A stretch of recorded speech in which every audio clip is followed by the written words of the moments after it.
If you keep saying you don't have time, just know that mindset is what's killing your dreams. Not your job, not your schedule. In this video, I'm going to show you how to flip that belief and how to finally take back control of your time to use it on what matters most to you. Now, I remember back when I worked at Walmart, I worked the 1 to 10 p.m. shift. And I remember every time I went on lunch, I would eat my food in the break room without clocking out. And I would take my time too. And once I finished, I'd put everything up, get my laptop bag, and go to my car. And I'd open up everything and get my writing stuff up on the laptop. And only when I was ready to start writing would I clock out and spend an entire hour writing a blog. And I did that because my goal at the time was to get better at writing. I thought that writing blogs would be the way I would get customers to buy my service or product. And this is years ago, before I realized that content is king. So that was my game plan. I didn't have as much time as I wanted to because I had to I was working at Walmart. I was working those hours. But I still wanted to get writing done. And so I just looked at the time I did have. And I said, I have that hour. If I don't spend that hour writing, what am I going to spend it doing? I'll either nap, go home, and just sit on my phone and do nothing. And so it just seemed like the best time to do the writing. I'll tell you this story because I want you to understand that you do have more time than you think to do what matters. You just gotta be more intentional about the time you do have. And I'm not saying that you can never use your free time and do nothing with it, but I'm just saying don't make all your free time your nothing time. Because that's where you're gonna fall for the lie that you don't have time. It's not that you don't have it, it's just that you're not intentional about the time you do have. And just to drive this point even more, look at your screen time. The amount of hours you spend looking at your screen is the time you could spend working on what matters to you. And obviously, this isn't to say all screen time is bad. You gotta have some discernment. Obviously, your screen time might be higher if you're working and you're allowed to be on your phone. So obviously, subtract the time that you think was well spent on your phone out of your screen time. So maybe it says you spent 10 hours on your phone, but 8 of those hours you were at work. Okay, then subtract 8, and you have 2 hours. Now look up what those 2 hours were. What did you do in that time? If those 2 hours consisted of you doing things you wanted, you was texting your friends, or you were reading a book, or you was doing something that made you feel good about yourself, then don't worry about it. But you spend those 2 hours just watching TikTok videos. And then you have the audacity to say, oh, but I don't have time to do what I want. There's so many things I want to do, but I'm not doing it, and I hate it here. There is discrepancy in what you're saying. Oh, I thought I saw a spider. It was the shadow. I was about to get up out of this chair. But I just say all of that to show you that you have time.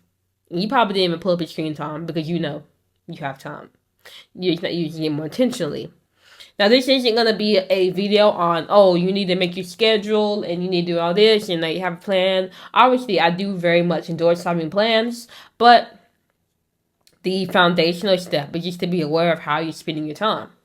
So before you can even make a schedule or understand how to be more intentional, use your time, you got to know how you're already using it. So I really recommend that you track what you're doing every hour for a week. Okay, so I'll repeat that again. Track what you're doing every hour for a week. And this is how you're going to build awareness of how you're using your time. Now, assuming you do this, at the end of the week, all you got to do is review your time tracker. And that's where you're going to notice patterns. You're going to notice how much time you're spending on things you don't really care for. And you'll see rooms where you can make improvement on. You'll see areas where you just have a lot of free time you didn't even know about that you can structure in something you want to get done. You could see that you spend about 2 hours a day eating. Not eating, but eating, cooking the dinner, cleaning up, all that stuff. You spend about 2 hours a day doing that. You might think, well, how can I lower that amount of time? How can I lower 2 hours I spend a day to cooking and cleaning and eating down to 30 minutes, 40 minutes? Imagine what I could do with that extra time. Oh, I see I sleep late, but if I woke up a little bit earlier, I would have 2 more hours for my day. You'll start seeing rooms for improvement where you can do things differently. And once you start noticing those things, you will start choosing to move differently. But obviously, there's more to it, but I don't want to overwhelm you and give you so many steps. Right now, you just want to get the basic step down, which is being aware of how you're spending your time, and then just analyzing it, and then saying, well, I do this for an hour, and it's not really important. I spend 30 minutes doing this. I spend 40 minutes taking a shower. If I cut it down to 20 minutes, like, and then it's a small piece of time you cut out and reclaim that you can then be more strategic and say, okay, well, now I'm going to do this in my time and then this in my time.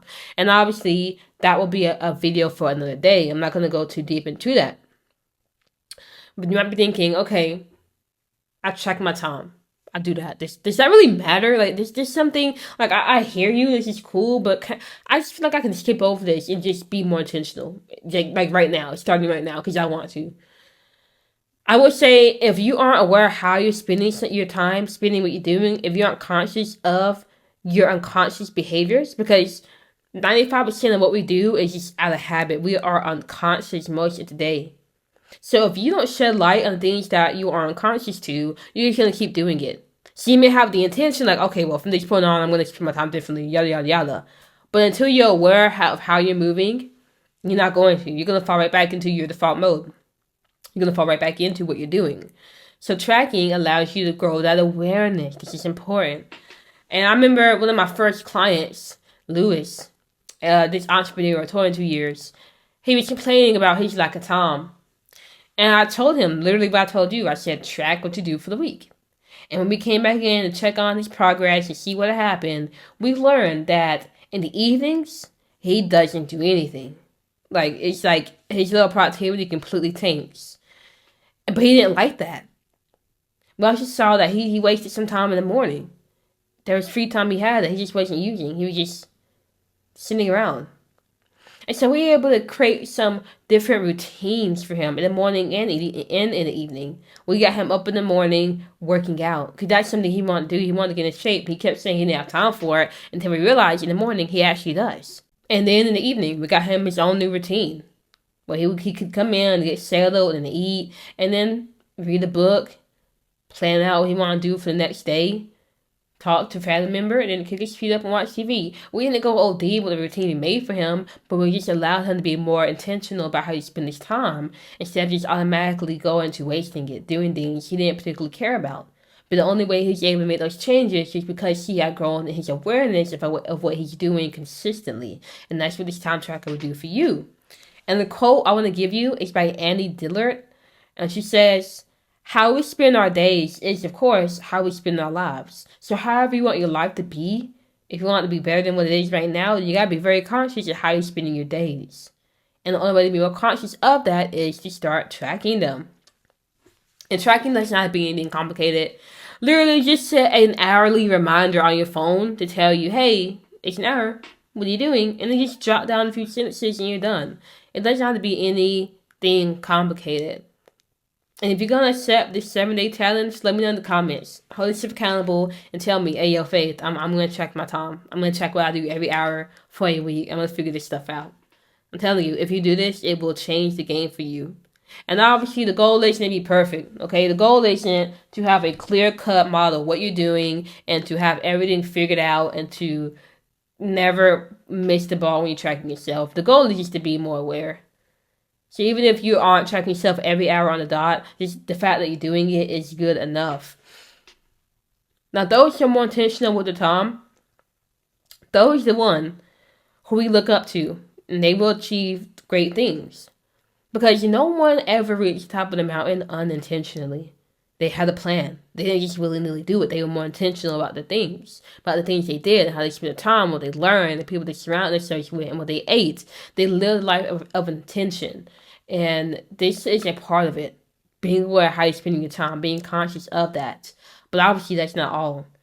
There's other things that's just as important, i.e. making a plan for living with more intention and climbing whatever mountain you're trying to climb. And if you want to learn more about that, I do have a course called Live by Design. It'll be the first thing in my description. Go ahead and check that out if you're interested. But I will tell you, if you don't add more intentionality into your life, you will live the default mode of way of living, where you literally just do nothing with your life, and it passes you by, and all you can remember by the end of it is just you going to work for someone you didn't care for, and the days feeling endless and just the same. Do you want that? You don't. So become aware of how you spend your time, and then keep watching more of my videos because I'm gonna put more game on you. If you like this, go ahead and hit subscribe, like, whatever you want to do, and I'll see you for the next video.